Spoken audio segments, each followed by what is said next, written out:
మిత్రులందరికీ నమస్కారం. చాలా సంవత్సరాల తర్వాత మున్సిపల్ ఎలక్షన్లు అయితే రావడం జరిగింది. ప్రతి ఒక్క వార్డు సభ్యులు ఓటు హక్కును వినియోగించుకొని మంచి నాయకుని ఎన్నుకొని ఓటు వేయాల్సిందిగా ఉంటున్నాను. నాయకుడు పదవి వచ్చిన రోజు కాదు, ప్రజల కన్నీరు తుడిచిన రోజే నిజమైన విజయం. ఒక వార్డు కాదు, అది వేల కుటుంబాల జీవితం. సమస్య చెప్తే విన్నాడు అంటే సరిపోదు, పరిష్కారం అయ్యే వరకు నిలబడ్డాడంటే అదే సరైనటువంటి నాయకత్వం.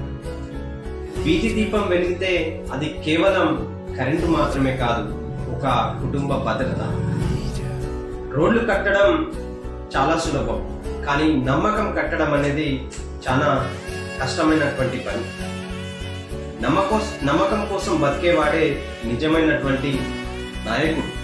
కాబట్టి మీ ఓటు అనేది సద్వినియోగం చేసుకోవాలని సరైన నాయకుడిని ఎన్నుకొని ఇవ్వాల్సిందిగా కోరుతున్నాను. మరొకసారి అందరికీ నమస్కారం.